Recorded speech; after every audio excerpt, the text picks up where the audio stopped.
When someone says it counts, it means something has value and is important. It, whatever it is, makes a difference and it matters.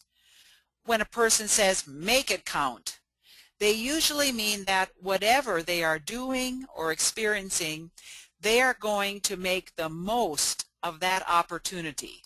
They want to make the experience meaningful.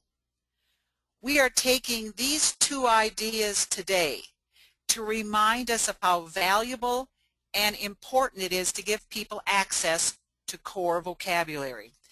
By giving them core vocabulary and then teaching them to use core words, it counts because it makes an important difference in that person's communication skills and ultimately their life.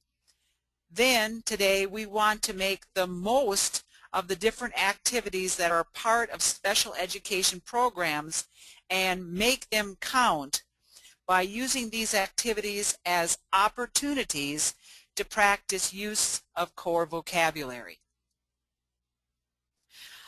I want to show you a short video of a young man who will demonstrate to us the power of core vocabulary. His name is John, and he got his first AAC device.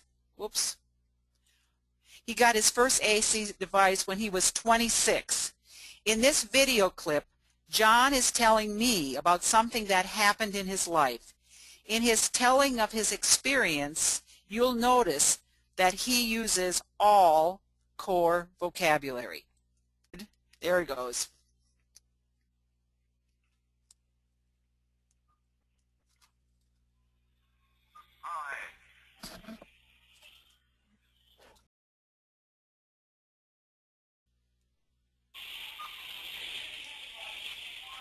And John has something important to say to us, which I hope you can hear.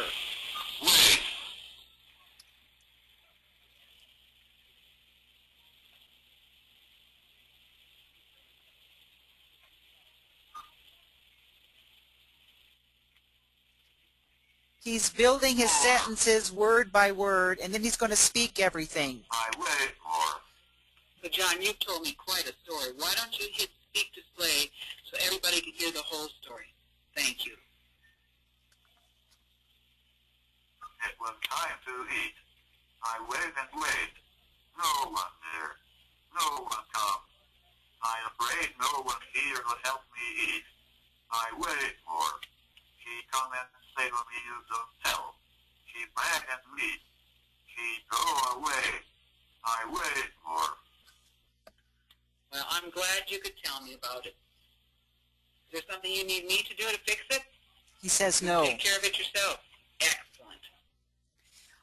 And for those of you who couldn't see the video, John was telling me about an experience where he was waiting for somebody to feed him. And he says, I wait and wait, no one there, no one come, no one gave him anything to eat.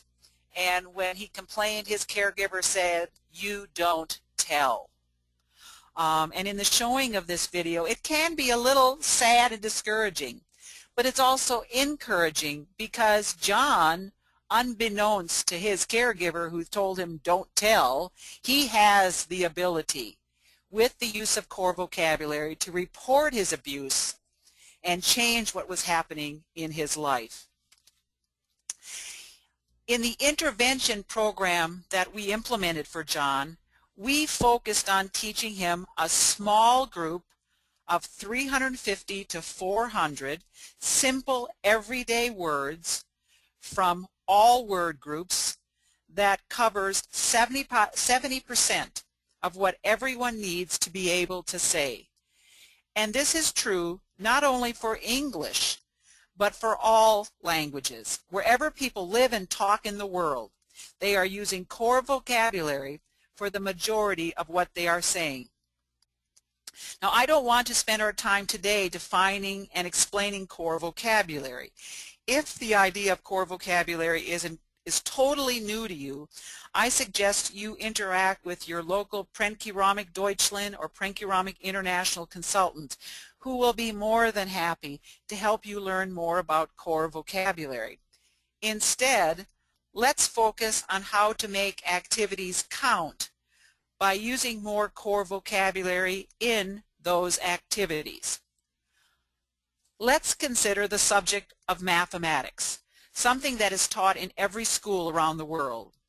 As part of the math class curriculum, a teacher might help her students learn about math and money concepts through a shopping activity.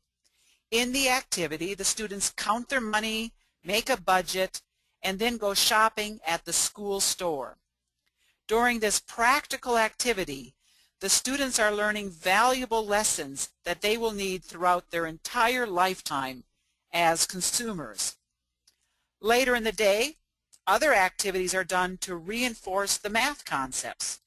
The teacher has her students bake cupcakes where they are measuring ingredients, ordering the steps to make the cupcakes, and then counting the number of cupcakes they made. When the teacher is doing the shopping and cooking activities, she focuses on math words and math concepts. This is the target vocabulary that she wants her speaking students to learn and eventually apply in their daily lives. She might not cover all of these concepts in the day's lesson, but over time she knows that all of these concepts and words are part of her math curriculum. What is not on this list are the names of the things the student could buy at the school store, nor the names of the specific ingredients for the baking activity. These names will be mentioned during the activity, of course, but the teacher knows that they are not the important target concepts or words of the lesson. However, too often when we do activities with children who use augmentative and alternative communication systems, we ask questions that focus on nouns instead of the target concepts of the lesson. The questions the teacher is asking test whether or not the student understands the concepts of before, first, next, after, and last. But the words the student is actually practicing saying are all names of things.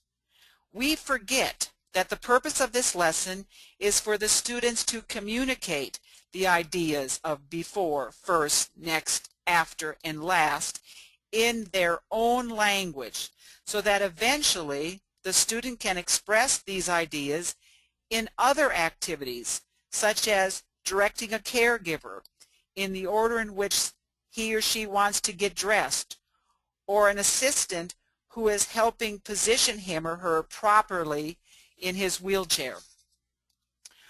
We are going to see today that by making some very small but important adjustments in how we organize and conduct an activity, we can make a huge difference in the kind of language we are helping our students learn how to say. In this example, you see that by changing the questions we ask, we are making a good start on helping our students learn to use core vocabulary in the activity. Instead of questions that demand the use of names of things, we ask questions that encourage use of the target core vocabulary. So in today's webinar, we are going to cover the preparation and planning process that goes into using core vocabulary in activities. Then we are going to look at 4 different types of classroom routines and consider how to use these routines to reinforce use of core vocabulary. First, let's consider a process for preparing and planning to use core vocabulary in an activity. Using core vocabulary in activities assumes your students have easy access to a minimum of 50 core words and, at the upper end, as many as 350 core words. If you are using any of the MinSpeak application programs from Prenkeramik Deutschland, Prenkeramik International, or Prenkeramik Company, you already have a system that includes a sufficient amount of core vocabulary that can easily be selected with 1 to 3 part icon sequences.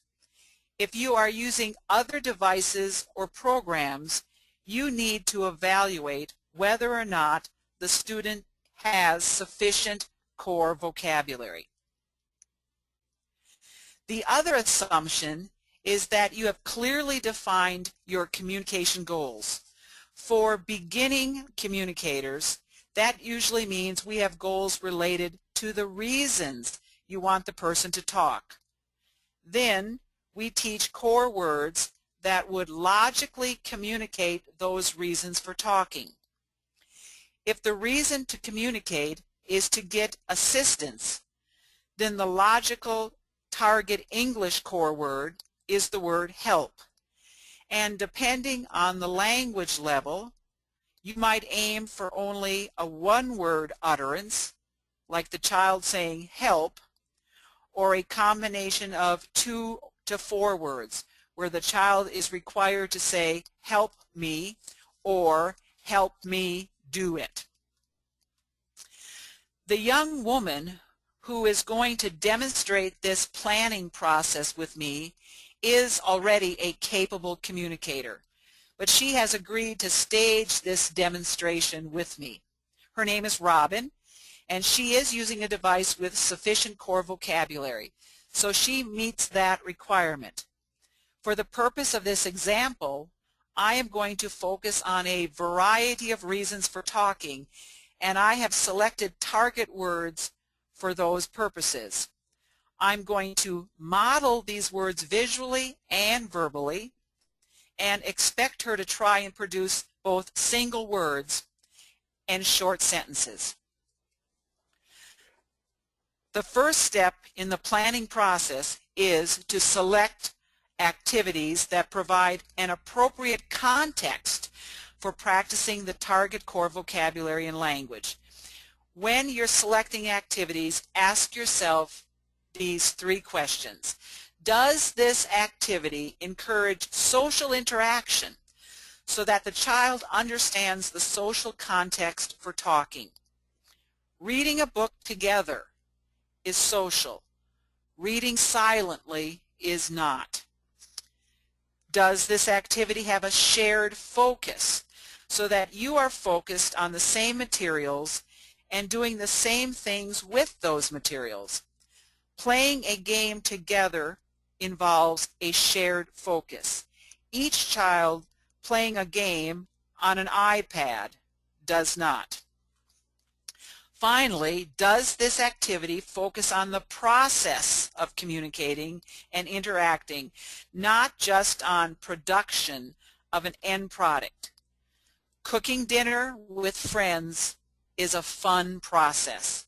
You do get a product in the end, but you want to enjoy the process and interact with your friends. One-on-one activities are the easiest way to start, and it is what I recommend to parents and beginning teachers or therapists. For parents, help them select an activity that they do frequently with their child so that they can learn to become comfortable with the new routine of that one activity before tackling another activity. In classrooms, most of the activities done by teachers are group activities. Start with small groups of 2 or 3 students and work yourself up to larger groups. I advise teachers to start with one activity that they do 2 or 3 times a week in order for everyone, the teacher, the assistants, and the students, to learn the new routine. Then teachers do lots of things with their students that are not really curriculum activities, but seem to be part of their classroom routine. Later in the webinar, I'm going to go through 4 of these types of nonspecific routines. So I'm not going to go over any of these right now. in any detail. Robin and I are going to do a one-on-one activity and make a fruit smoothie drink. The activity encourages social interaction between the two of us. It has a shared focus on the ingredients and making the smoothie, and will be focused on the process of making it, not just me quickly whipping together a smoothie and giving it to her to drink. The second step in the planning process is to script the activity. In scripting the activity, you need to decide how the activity will be modified or scripted to provide multiple opportunities for talking. Hopefully, as you consider various activities, you will be able to imagine how the activity could work, and you begin to imagine or form a script coming together in your mind. For beginners, however, you may want to take the script from your head and put it down on paper. When you write out your script, you're reminded to ask fewer yes-no questions and more open-ended questions. Putting the script on paper also reminds you that you need to provide a verbal and a visual language model. To provide a visual language model, you may need to have to practice the aided language input that you intend to provide to the students during the activity. If you are not an expert in use of the student's AAC system, you may also need to prepare some visual support materials for you to use during the activity. For the smoothie activity I'm going to do with Robin, I've put my script down on paper and prepared a cheat sheet to show the codes that I need to model to Robin in order to coach her. As a person very experienced in this approach, I have to confess that I no longer write out my scripts, but I do always have a script in my head. As part of the resources of this webinar, I've included several samples of scripts as well as a script planning form. The good thing about writing out a script is that it forces you to think through the activity. The bad thing about writing out a script is that you might try to force the child to stick to the script. After all, you went through all the effort of writing this script out. The child should at least be considerate enough to follow the script. Well, no. My word of warning to you is that no script ever goes as planned, because children and you yourself, we are all unpredictable. So you have to be prepared to abandon the script and go wherever the child leads you. You'll see this happen in the video with Robin, because I discovered while interacting with her that she didn't know the code for the word enough. So it quickly became a target word of the activity, so that I could give her many opportunities to practice using this word and the new code. The third step involves collecting all the stuff you need. Doing activities involves using stuff. Some of the stuff is what you need to actually do the activity. Other stuff is what you need to create communication opportunities. So step 3 involves collecting all the stuff you're going to need. I personally like collecting my stuff after I've scripted out the activity and not beforehand, because my script helps me develop the list of the stuff that I need. In my example of making a smoothie, I collected all the ingredients that we could possibly use to make the smoothie.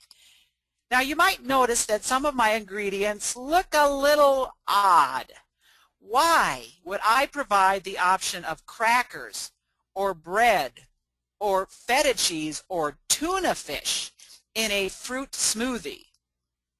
I've included those ingredients to encourage real choice making between positive preferred items like strawberries and bananas, some neutral choices like bread and crackers, because those wouldn't be just horrible in a smoothie, and some highly inappropriate negative choices, because I don't think any of us would want to drink a feta tuna smoothie. Next, the stuff I need to collect is the stuff I need to engineer the opportunities to communicate. I'll use bags as barriers to hide things, so Robin has to ask questions. And the bags will have zippers she can't open to encourage her to ask for help. The ingredients are going to be in containers, but she can see the ingredients in order to make her choices. But instead of making her choices by saying the name of the object, like saying strawberries, she is going to use a core word to describe that object. Labels for these words are attached to the outside of the container with the icon sequences. She could put sweet almond milk or wet water in her smoothie. To that, she could add pretty strawberries and a long banana. Maybe to add texture, she might want to try hard crackers or soft bread. Hopefully, she will not pick a pouch of tuna that we need to open or feta cheese that smells. So my preparation involves collecting these kinds of containers, and making the labels for the outside of the containers, and adding the Velcro dots to attach the labels to the containers.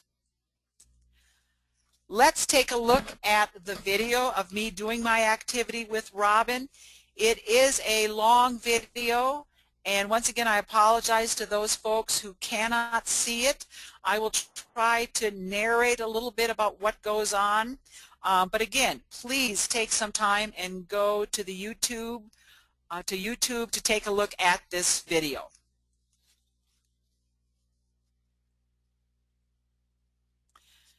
So I'm going to ask a question. She's going to have to ask for help. She's going to have to ask to look at the objects of the activity and then learn about them. What did you bring? So together we asked, what did you bring? So I just modeled and helped her say, what did you bring? And I've given her the bag. That could take a while, and I respect that you're trying to do that. But we know that sometimes it is okay to ask somebody to help you. So she was trying to open the bag, and I'm encouraging her to say, help me. Help me. Which she has done. So I open the bag, but I don't let her see what's inside of it. So she's asking to look in it. And as we look together in it, we're going to explore. Maybe you could ask me to open it, or maybe you just want to know what's in there, or maybe you want me to open it so you can look. And whenever I say a target word, I'm modeling it on her device. So she asked to look. So we explore each of the things. More. And so let's take out some more. So we asked to look for more of what's in there. And the ingredients, we have the wet ingredients of the water, the ice, the almond milk, our positive choices, our unusual neutral choices, and our negative. Maybe we could do something with this food thing. Maybe it's going to be something that we do with the drink thing. Drink. So she's still not sure. There's a possibility, because I see some wet things that we could drink. But you know, there are also things here that we might just eat. Very odd kind of sandwich, a tuna feta cheese sandwich. Who knows? Well, what's in this bag will answer that. Bag holds the answer. So I've given her another opportunity to ask what's in that bag, because she can't see in this bag and it's zipped shut. When we don't know information, we always have to ask those questions. question. What is in there? What is in there? Well, I'll open it up and show you. So she gets to see I have a cup, a blender. Now, I don't care if you know how to say these words with your device, because we have another way. That this is sweet. This is sweet almond milk. So I'm going to put that in a container. And we can say that this stuff is sweet. It's food. Most of us would give that a thumb up. And it's sweet. And again, I'm modeling it for her. She's looking at all of the ingredients, seeing what word that we're going to use to reference that ingredient, and we're practicing the code so that she knows how she can ask for any one of these ingredients. Make our choice first about whether you want the... And I'm using her device to model this. Or whether or not you want the... So when I'm quiet, my finger is touching the device.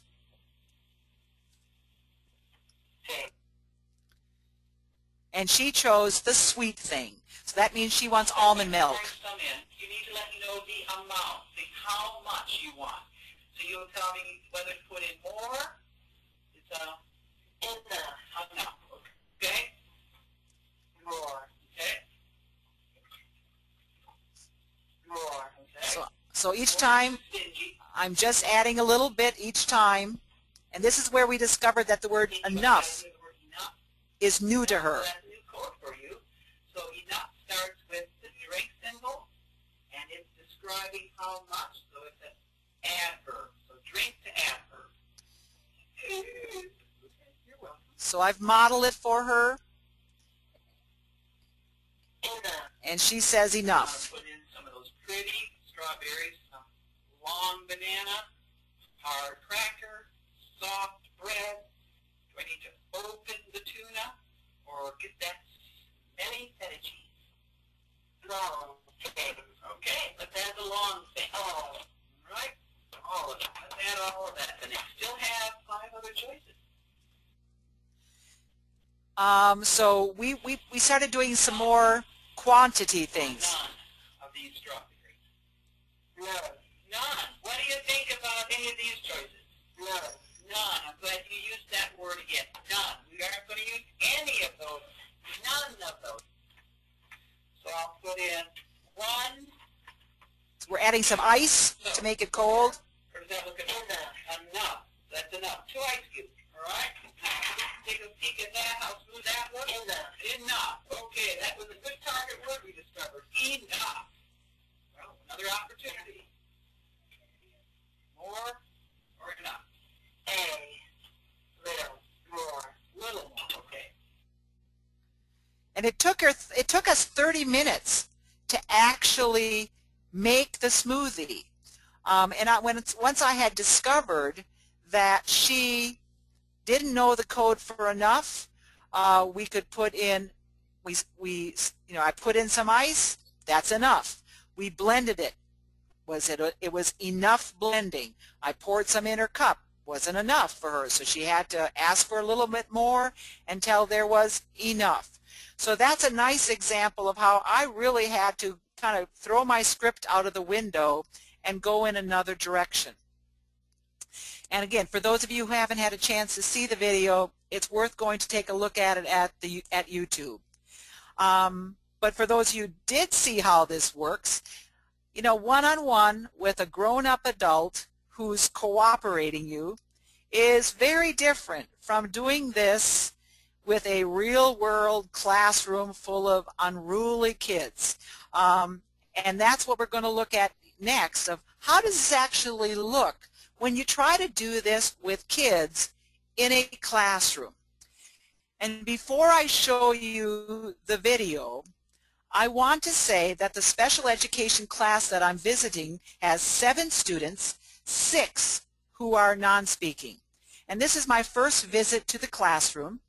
The teacher was very interested in learning how to use core vocabulary in her classroom, but has no AAC devices or manual boards that she's using with her students. And at the time that I was there visiting, I was only going to just observe. But I decided it was valuable for me to demonstrate the process to her. And to do that, I'm using a pre-made manual communication board with 50 core words on it. So you can see on the slide there's some yellow people words and some hot pink question words and some green verbs and some purple prepositions, a couple light blue adverbs, some dark blue adjectives, and 3 demonstratives or nouns. So I have that board, and to expand the vocabulary beyond these 50 words, because 50 words isn't a lot, I wanted to use this wall chart that I had with me, and I'm going to pull symbols off of this wall chart. That allows me to not only add additional vocabulary during the activity, but I can also focus the students' attention on core words, and I can take those symbols also off the wall chart and add them to containers so that they serve as the referent for the thing that the child might want to ask for that's inside of the container. The activity that the teacher had prepared for that day during my observation was an art project. When I asked her, "Why are you doing this art project today?" her response was, "Well, we do some art project every day and the kids really like it." Now that's a good thing, because that means this activity is part of their normal routine. So it meets the criteria of something that you're going to do at least 2 to 3 times a week. When I asked her, "What is your learning goal for this activity?" her response was, "I want them to make a flower picture." Art is a part of her daily scheduled activities, but honestly, the purpose of art class in her special education classroom is not really to help these students become proficient artists or to produce art to exhibit or sell. These students are not on a path to becoming professional artists. So the teacher has gotten into the routine of doing an art project every day, but has become product-driven, not process-driven. An art class is a great opportunity to engage the students in a process, because we have a great shared focus going on, and there's a good social context going on. So it's a good activity to do as long as we don't become product-driven. And as you watch this video, and again, I'm only going to show a shortened version of this video. The entire activity took 45 minutes. And there's a 6-minute highlights of it at YouTube. I'm only going to show you a couple minutes of it today. And as you watch it, I want you to consider the opportunities the students were given for using core vocabulary and how core vocabulary words were targeted. And I'm using things in this activity from the Pixon Project Kit, which is a commercially available kit in the United States that helps get kids ready to go to the Unity program. What to do? Oh, in your hand. What do? You want to know what? So I've hidden the things, and the kids have to ask what's in there, and they have to ask to look in the box. And we have to assist these kids. Can we do our craft when things are in the box? I think we need to take them out. Out. Out. Out. Out.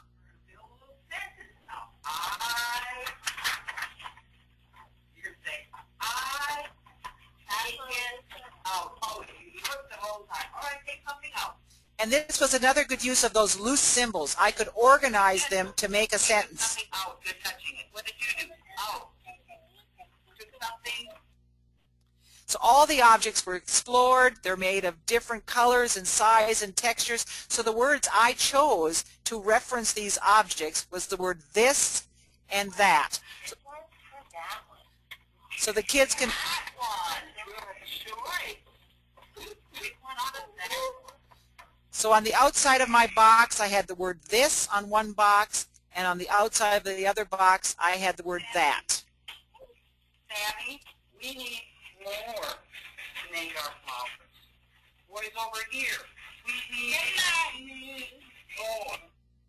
So everyone got to get all their materials out, but they needed help to put together their picture, and I sabotaged it. I used glue bottles that were empty. Thank you. No problem. So the students stayed focused for 45 minutes to make their art project and were exposed to and practice a lot of core vocabulary. You know, they were a long way from perfect, but they participated and the teacher could see how core vocabulary could be used during her art project. During this activity, I specifically created opportunities for the kids to communicate for all of these different reasons that you and I talk, and I targeted a small number of words, not too many during the activity. The words that I was targeting were what, look, help, and more, although I modeled many other additional words. Plus, as you could, some of you could see, I had a strategy for how I could replace the names of the things with the core word in case the students needed to refer to the stems, flowers, or leaves of the plants. And my core words that I use to reference these objects are usually adjectives, could be verbs, could be prepositions, or I use that day determiners. Finally, my plan and my script that I had in my head reminded me I needed to expect these students to communicate. And I gave them at least 3 opportunities to talk in this activity. Each child had at least 3 opportunities. And during our interaction in this activity, I have to remember that it is my responsibility to recognize and respond to each student as they try to communicate. At this point, I'll ask if we have any questions that have come up that I need to deal with right now before we move on to the 4 different communication routines. Hi, Gail. Yes? Yeah, it looks as if the problem with the video has not been too much of a problem. Everybody's still there. And we had a question came up back after the first video about whether if Barbara's asking if you were really asked for feta cheese, would you actually follow through with that? What would you do? Absolutely. Absolutely. I would definitely put in feta cheese. I've spent many years, more years than I care to remember, working with kids with significant cognitive disabilities. And if they would have asked for feta cheese in that smoothie, I would have put it in there, and they would have had to at least take 1 sip of it as an experience for them to learn that you have to attend to your choices and that you get what you asked for from Gail. And, you know, maybe the kid would have liked feta cheese, but yeah, most definitely, I'd have given him feta cheese. And here's a question from Kim. She's asking if the child is not ready to use 50 words. Your board looks very busy. There might be those times.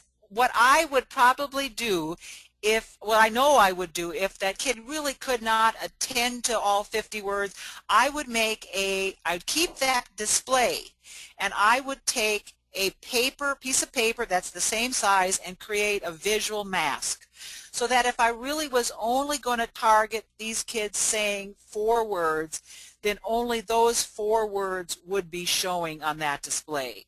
Or for students who might even be more challenged, I would have just used 4 loose symbols and presented them far apart on maybe a piece of indoor-outdoor carpeting. So there are times I will bring the amount of vocabulary down if the child cannot attend to that many symbols at one time. Mm-hmm. But it might be then at the next activity I target 3 or 4 different words that are on that 50 location display. So I'm still actually teaching all those words to the students, but not necessarily visually exposing them to all the words at the same time. Mm-hmm. So we take little baby steps growing up to those 50 words. Love it. Gail, 2 more questions here. First of all, from Guyana, how does the child know that the bad taste comes from the feta cheese? I'd have to ponder that. Well, I mean, like I knew with Robin what we had done, we had explored all of those ingredients. So we opened up the feta cheese. I let her taste the feta cheese. So, you know, whether or not I put that in there with the sweet almond milk, if they could differentiate that what tastes bad is the feta cheese, I don't know how that kid would decide that. But hopefully, you know, we have explored each of those ingredients, and obviously you're not going to put in something in the list of anything that kid could have a physical reaction to or be allergic to. But I like to include some things that are kind of negative choices to help that kid learn how to really make good choices. And then here from, I don't know how to pronounce it, Lois, I suppose. How do you choose the core words? Well, I mean, I know which are the most frequently used core words in English. So I have kind of my first set of about 12 words that I want to make sure every kid that I support, particularly those who are lower functioning, can say these 12 words. And these 12 words represent the major reasons that people talk, like help for requesting assistance, more or again, in order to give them a word so they can ask for recurrence, for something to occur again. I generally give some very basic verbs like do and look and make, so that they can be active in an activity. So the core words that I might choose for an activity are driven by what reasons do I think this kid needs to learn to communicate. If a child, for example, never asks a question, I might say for a week or 2 I'm really going to focus on question words where they have to ask who and what and where and why. You know, so I'm very driven for these lower functioning kids with dealing with reasons to communicate and expanding the reasons that they talk. I think we need to move on because I know we've got about 11 minutes left and I've got other stuff I want to cover today. But thank you very much for those questions. They're very good questions. So after the first things that we've looked at, hopefully you can see how we can use core vocabulary in some routine activities that we do in our classrooms. But let's think about some other ways that we could bring core into 4 simple classroom routines. And I've chosen these 4 communication routines that you see listed on the slide because they represent activities that have a strong social context for communication. And communication is a social event. Choice making. Choice making may be the most frequently targeted area for beginning communicators because making choices has a concrete focus for interaction and is usually considered to be loaded with motivational power. Now, I'm not advocating for never giving the child access to the names of things that you use during choice-making activities. I do have students who I give them a specific noun for specific choices for the things that I know that they really like. I just want to encourage you today to look for opportunities, like I looked for those opportunities during making the smoothie, to replace the names of things during your choice-making routines with a core word. I mean, it has a great benefit to the student because it really is teaching them a strategy of how to ask for things when somebody has not anticipated that you're going to want that thing and given you a picture for that thing on your communication board. So it's a strategic skill for them to be able to describe something that is not represented on their communication board. Plus, it has a great benefit to teachers who do such a variety of activities in their classroom, because it means they have to make fewer displays or program less stuff into the kids' communication board. So it's a great benefit for both student and teacher. I've demonstrated some ways to replace choices in an activity with core words using words from a variety of different word groups. I pair the words with the object by attaching the symbol to the container. But you might have kids for whom you really have to strengthen that association. And to do so, I could have attached the hard symbol onto the crackers and the soft symbol onto the bread itself, and given Robin a real concrete opportunity to feel the hard crackers and feel the soft bread. For students whose use of pictures to stand for real things is still emerging, you could build strong associations by using a real hammer, which is represented for hard things, and a real stuffed animal as props to learn about hard and soft. I could also add something to the symbol that in some way makes it feel like the soft object. I could add a soft cotton ball to the soft symbol, or I could add a hard craft stick to the hard symbol. When working with students in the classroom, the teacher needs quick access to their core words that she'll use to describe her choices. So you saw that I used a wall chart in the classroom with removable symbols, so I could just grab what I needed in any activity. And again, they're all just attached with Velcro, and I pull them off and I use them as needed in activities. Some students aren't motivated to make requests for things other than other than food. And we really want to expand their choice making beyond just food.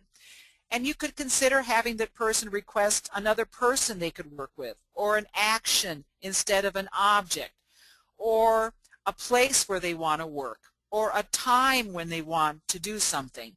So all of these things can be brought into your routine for choice-making activities.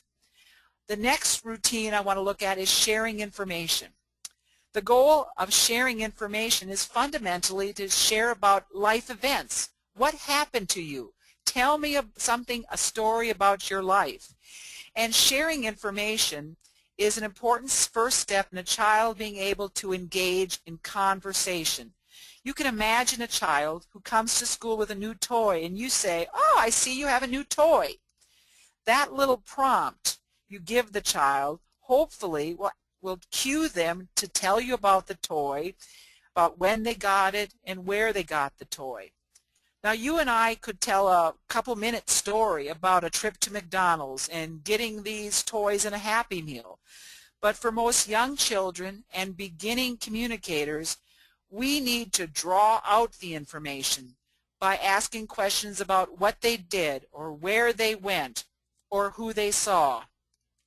By asking these kinds of questions, excuse me, we also want to help the child develop the language he needs to be able to reshare. Excuse me, I need a drink. It's just water. The child needs to be able to reshare the information with others in a more organized way. One strategy to help draw out the information is to use conversation stimulators. Objects or photographs are used to help the student remember the event and then recall information about that event. They are memory triggers but they are not the keys to encouraging use of core vocabulary when sharing information. The key or some of the keys to encourage use of core vocabulary and generative language during information sharing are back to the questions we ask and then what we do with that information. We want to avoid asking yes/no questions and avoid asking questions that require specific non-core words. If you're using a photo of a visit to McDonald's or an empty French fries wrappers, then you already know the context of the conversation. You don't need to ask, where did you go? You already know that. You can confirm information with yes/no questions, but be careful you don't overdo it. All of us can too easily slide into asking too many yes/no questions. As you draw out the information from the child, put the emphasis on asking questions that can be answered with core vocabulary. Like, how do you feel about going to McDonald's? Hopefully the kid will say, it's fun. As a learning activity, write down the information that the student said. Then expand what the student said into a simple sentences organized into a simple narrative. My example is a 4-sentence narrative. Help the student retell that narrative to you by modeling and visually prompting the student to build that language with their communication display. Or you could keep each sentence in the display of the device and just use speak display to retell the whole narrative. But part of training in narrative development is helping the student repeat a story with sufficient detail at a later time to someone else. So we want to encourage the student to share the information with other people. If the 4 sentences are still in the display of the device, the student can simply tell other people just using speak display. This obviously takes the least effort on the part of the student to share the story, but it's a good first step for some of your students. To practice developing the sentences to share later on, you can have the student reconstruct the information using some type of visual support materials that you make. You could also record the story in a sequential device like a step-by-step, or even take a quick video on your phone or tablet that can be sent to the family or other people. While these recorded strategies don't require the student to generate the language, it is a simple way to show family members the importance of learning and reinforcing use of core vocabulary. The third routine is talking in social situations, and the goal of that is to develop social closeness through communication. We talk to connect with other people, show our interest in them, and that means we have to listen and respond to the people that we're interacting with in order to maintain the interaction. For many people with disabilities, particularly those on the autism spectrum, connecting socially through communication is very challenging. But we start at an early age using activities like shared book reading, game playing, or blowing bubbles. These activities are motivating and can be used to develop core vocabulary. I want to give credit to Carolyn Musselwhite, Linda Burkhardt, and others who have promoted the idea of social scripting and social scripts as one strategy to promote social closeness with communication. They've outlined what they call an anatomy of a conversation with many examples and sentences and phrases that you could store in a device or in a step-by-step that you could use to teach an emergent communicator how to engage in an early conversational dance. But I know that Carolyn and Linda would agree that the long-range goal is for the person to move beyond pre-scripted conversations and learn how to generate their own language. And my recommendation is to use all the structure of the work done by Musselwhite and Burkhardt, but deconstruct some of the suggested phrases and sentences into their core vocabulary component parts. What I've created here is a simple manual communication board that is the script for an exchange where the child is learning to tell somebody about something. The layout of the board parallels the order of the script with a picture cue for the key words of the script. Row 2 is left blank to add whatever words are needed for the details of the conversation. The board can be used as a standalone communication board, but for the student who has a device, it can be better used as a visual script to help organize the conversation and cue the words that the student can say with his device.